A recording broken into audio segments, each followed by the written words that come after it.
Halo guys, balik lagi di channel kita Zilla World ya. Hari ini seperti biasa, cuaca cerah, panas, blue iguana semua. Nih aku jemur kura-kura. Nih, makan selada air ya cuy.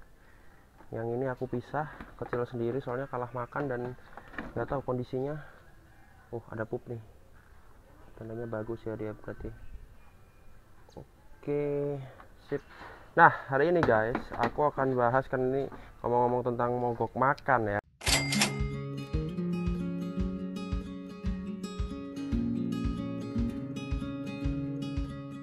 Jadi ini juga nih, makanya jadi dikit. Tuh. Ini tadi aku kasih kecambah tuh, lihat. Habis kalau ini. Ini nanti mogok makan klub, guys. Nah, jadi aku akan bahas sedikit tentang iguana yang mogok makan. Jadi ada beberapa penyebab guys iguana mogok makan, yang dimana beberapa penyebabnya tuh nggak perlu dikhawatirkan. Contohnya langsung aja cuy, iguana mogok makan gara-gara birahi. Itu normal dan wajar banget, setahun sekali mereka akan birahi. Bulan Juni, Juli, Agustus itu mereka akan birahi, minta kawin. Terus dia prioritasnya ganti tuh, yang harusnya makan jadinya pingin kawin, harusnya pingin makan tapi jadi pingin kawin. Nah biasanya beberapa iguana tuh dia sampai sampai parah banget, sama sekali nggak mau makan, maunya kawin. Dan bahkan ada beberapa kasus, tapi jarang, itu bisa mati gara-gara nggak kawin guys. Tapi itu jarang banget. Biasanya mereka tetap makan aja ya. Di tempatku sih aku nggak pernah ngalamin sampai kayak gitu, sampai berlarut-larut dan akhirnya mati karena nggak dikawinin. Tapi di forum aku pernah baca 1-2 orang ngalamin kayak gitu ya guys. Biasanya sih kematiannya bukan karena dia nggak makan terus lapar terus mati kelaparan, bukan ya. Biasanya tuh dia nggak mau makan, birahi itu biasanya dia nabrak kandang. Nah biasanya kalau kandangnya streaming seperti ini, itu akan memperparah keadaan sampai moncongnya nanti jebol guys. Jadi ini moncong yang mulus seperti ini nih, nanti hancur tanpa dia sadar, terus sampai dia stres gak mau makan, sariawan, terus mati. Nah itu, jadi birahinya bukan lebih ke dia lapar terus dia nahan lapar sampai dia mati, tapi gara-gara nabrak ininya ya.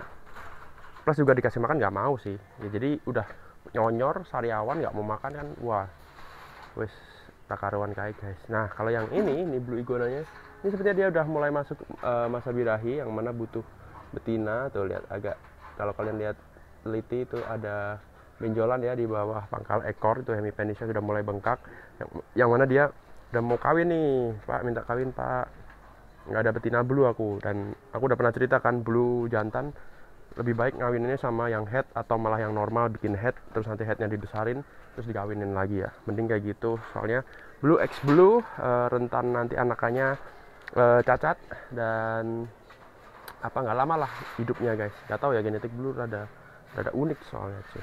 Ini blue, makanya ini bluenya tak kawinin sama red column lagi cuy.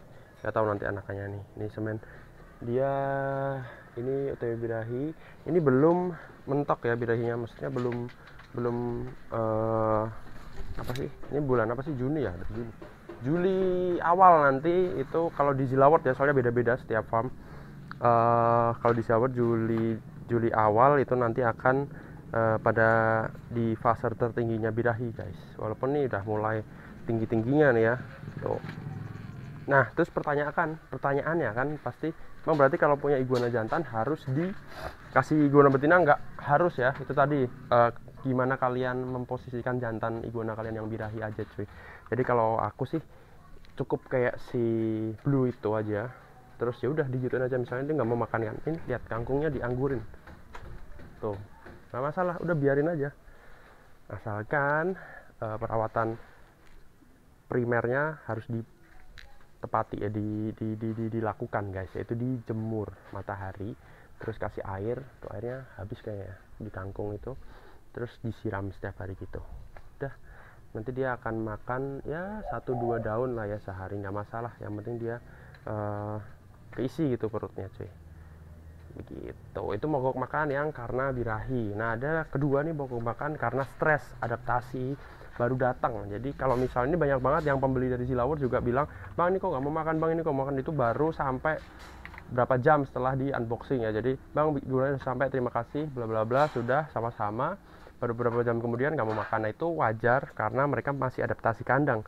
Jadi bayangin ya, kandang seperti ini misalnya outdoor dan matahari full, terus dengan apa sih, dindingnya seperti ini, terus tiba-tiba pindah indoor di tempat kalian, misalnya indoor ya, di sana indoor terus pakai lampu, kan udah beda semua ya itu ya. Ini outdoor, itu indoor, lampu ini matahari, kan udah beda semua. Nah, itu butuh adaptasi cuy. Nah, adaptasi berapa lama bang? Biasanya iguana tuh adaptasi cepet ya cuy. Ya maksimalnya 3 hari lah ya. Kalau 3 hari masih belum makan, harus ada pembenaran dalam enklo kalian. Misalnya, nah ini ada pengalaman lagi lucu. Jadi dia beli iguana kan, terus berapa jam kemudian dia tanya aku belum makan, aku bilang adaptasi. Terus 3 hari kemudian dia bilang, bang masih belum mau makan. Terus aku tanya kandangnya seperti apa dan treatmentnya seperti apa. Bla treatmentnya udah bener, dijemur berapa. Ternyata setelah aku lihat kandangnya tuh kayak apa ya? Ngerti gecko nggak guys? Itu nggak ada lagi plastik. Kotak plastik buat gecko kalau kalian tahu. Kotak donat, nah ini kayak gini nih, tapi ini jebol. Nah ini wis garek parawane guys. Kotak donat lah pokoknya. Kalau kalian tahu orang pelihara gecko kan biasa di dalam kotak plastik kayak gitu tuh tadi ya. Nah, ya jelas iguananya tidak mau makan dari kandang seperti ini ya cuy. Dari kandang seperti ini pindah ke kandang super kecil, terus itu udaranya, ventilasinya tuh dilubangin, jadi plastiknya dilubangin gitu ya, kayak pelihara gecko gitu. Waduh ya beda ya. Ya langsung stres, auto stres, langsung hitam itu iguananya warnanya. Jadi aku curiga kok di foto warnanya hitam, padahal treatmentnya udah bener, dijemur setiap hari pakai air, direndam rutin, pakannya juga udah bener. Terus aku tanya sampai di kandangnya itu kayak apa, ternyata kandangnya kayak gitu ya. Jadi gak mau makan. Jadi buat kalian yang misalnya mau beli di Zilaward juga harus sesuaiin kandangnya dulu ya, minimal maksimal belinya yang kayak gini guys. Ini murah kok, pasti di pasar hewan ada kandang lovebird besi gitu. Udah, ini paten. Terus kasih outdoor, semi outdoor, dikasih atap separuh gini, kayak gini aja udah super simple. Kasih sayur lempar, kalau kalian nggak mau ribet lempar, siram, udah hidup sih iguananya. Kalau kalian pengen intens, agak di handle, terus sering di mainin, diajak main, di hand feed gitu coy.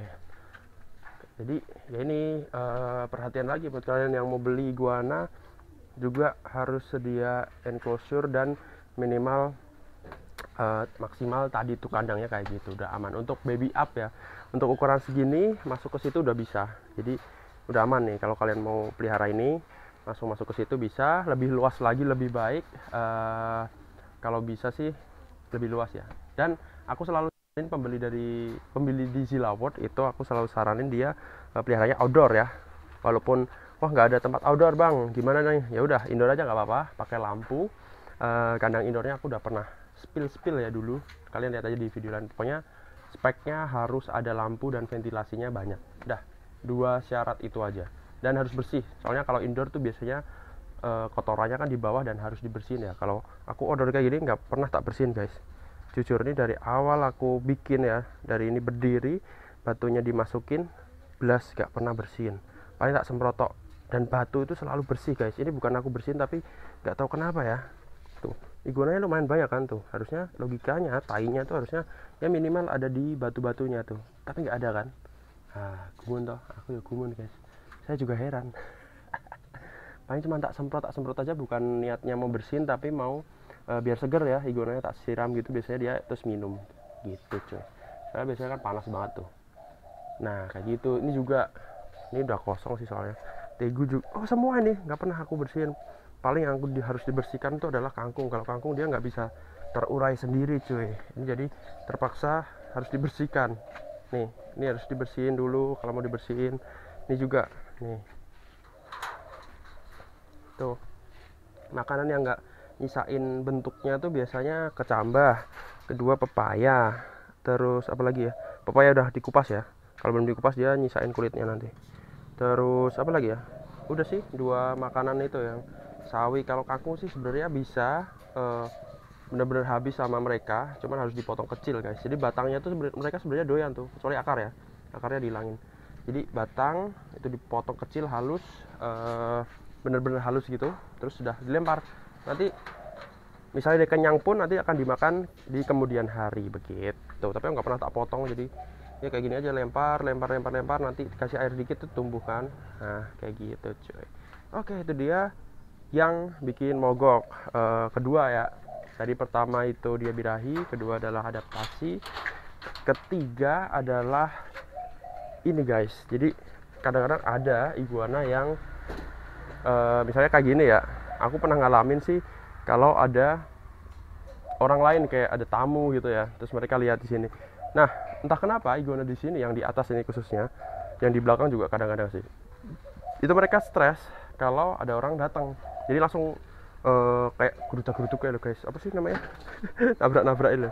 Nah, jumpy ya bahasa reptilnya ya, jumpy langsung nabrak-nabrak kandang. Dan kalau itu dilakukan di waktu yang lama, orang sini terus dia lama di sini gitu, iguana pada nabrak-nabrak semua. Nah, 1 hari setelah itu biasanya akan stres dan nggak mau makan kayak gitu, tapi cuma 1 hari sih. Jadi faktor lebih ke stres ya, kembali ke masuk ke poin yang kedua tadi ya, berarti stres, gara-gara stres juga, adaptasi, stres, terus birahi. 3 tuh ya, 3 yang bikin iguana mogok makan tuh. Yang pasti terjadi sih yang birahi untuk yang jantan. Bang, kalau yang betina apakah dia tidak memasuki masa mogok makan atau birahi? Kalau sepengalamanku sih tidak pernah ya, betina makan terus gas, dia nggak pernah stop makan. Bahkan apalagi yang betina albino ya, albino ini kan dia kayak hidupnya cuman mager kan, kayak gini terus sehari ini sampai sore kayak gini terus guys. What a life kan. Muter makan mager situ. Ini bahkan sampai malam tidur di sini nih. Ini tadi malam aku pantau terus tuh nih, dia itu cuma di sini terus, nggak kemana-mana ini bocah. Ini sampai ini udah jam berapa nih, mau jam 12 dia tetap di sini nih. Nunggu apa nggak tahu dah. Ini entek lo kecambahmu, tadi tak siapin di bawah kamu nggak turun ya wis. Entek kan. Nanti kasih lagi pepaya nih, habis ini aku mau ambil pepaya guys. Oke. Oh iya, ada lagi guys. Tapi ini nyangkut ke poin kedua ya, yaitu stres. Jadi iguana kalau dia mogok makan itu biasanya ada satu lagi, yaitu tuh makan tuh. Albino kayak gitu kalau makan. Ada satu lagi kalau mereka habis duel guys, itu jelas. Dan habis duel kan terus luka tuh, bisa luka terus stres. Nah balik ke poin 2 kan, stres. Jadi jangan sampai bikin iguananya stres. Penyebab stres ya kalian tahu lah ya, kandang nggak layak, terus apalagi ya, perlakuan, treatment gitu ya yang nggak bener, itu bisa bikin stres dan nanti berujung tidak mau makan. Ada lagi sih ini, tapi ini faktor yang sangat itu ya, yang kurus tuh, yang sangat jarang dan mungkin yang ngalamin cuman aku. Itu kan dulu gak tahu dari mana ya, kayak lepas gitu ya, terus dia balik lagi kan, terus sampai saat ini dia mogok makan ya, dikurus kayak gitu, kering. Bandingin sama hypo ya tuh, jauh kan, kurus sama gendut segar birahi, padahal birahi tuh red hyponya tuh. Nah kayak gitu cuy contohnya, tapi itu tetap mau makan cuman dikit. Jadi aku kalau untuk reptil ya mogok makan itu jangan diambil pusing, karena dari pengalamanku beberapa kali, nggak cuma iguana, reptil itu kalau dia dimanja justru malah semakin manja dan akhirnya mudar guys. Tapi itu terjadi pada itu tadi ya.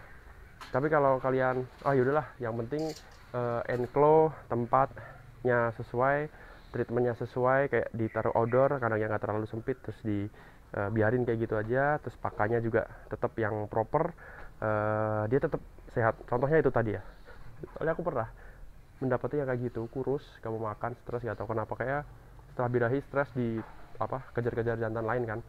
Aku taruh indoor, kasih lampu lah, kasih alasnya koran, airnya selalu diganti, terus pakannya macam-macam, sawi hijau, kangkung, kecambah, pepaya, semua ada di situ, sudah kayak gado-gado kayak tau guys.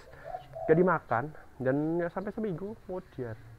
Lah itu udah berapa, sebulan kali ya, walaupun posturnya seperti itu tadi ya, kurus tadi ya, kalian lihat sendiri lah ya tadi kurus, bandingin sama yang kayak gini kan seger sehat kan, tuh seger sehat. Streamernya tak double guys, jadi nggak kelihatan ya, itulah pokoknya ini ya. Nah ini kan seger sehat. Nah itu udah berapa bulan kayak gitu posisinya, badannya kayak gitu, tapi tetap oke.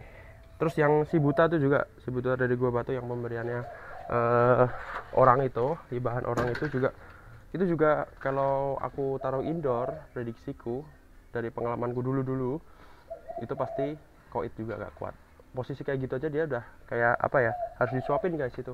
Jadi udah kayak akut matanya, jadi benar-benar harus disuapin, dikit-dikit, sehari sekali disuapin, terus yang lainnya udah serahkan ke alam ya, soalnya kan nih alam terbatas lah ya hitungannya. Yaudah kayak gitu ya, itu beberapa faktor iguana mogok makan. Jadi mudah-mudahan buat kalian yang punya iguana mogok makan, saran pertama aku jangan cepat panik dan diketahui dulu penyebabnya, soalnya setiap penyebab ininya beda, treatmentnya beda guys, begitu. Dan tonton Zilla World. Yaudah, ada pertanyaan langsung tulis di komen, aku akan jawab kalau aku tahu ya. Kalau tidak tahu saya bilang tidak tahu soalnya. Itu dulu, thank you. Subscribe, like, komen untuk mendukung channel Gatot Terbang. Kita ketemu lagi di video selanjutnya. Semoga bisa sekalian yang berada dengan tahu. Tahu ya guys, bye bye.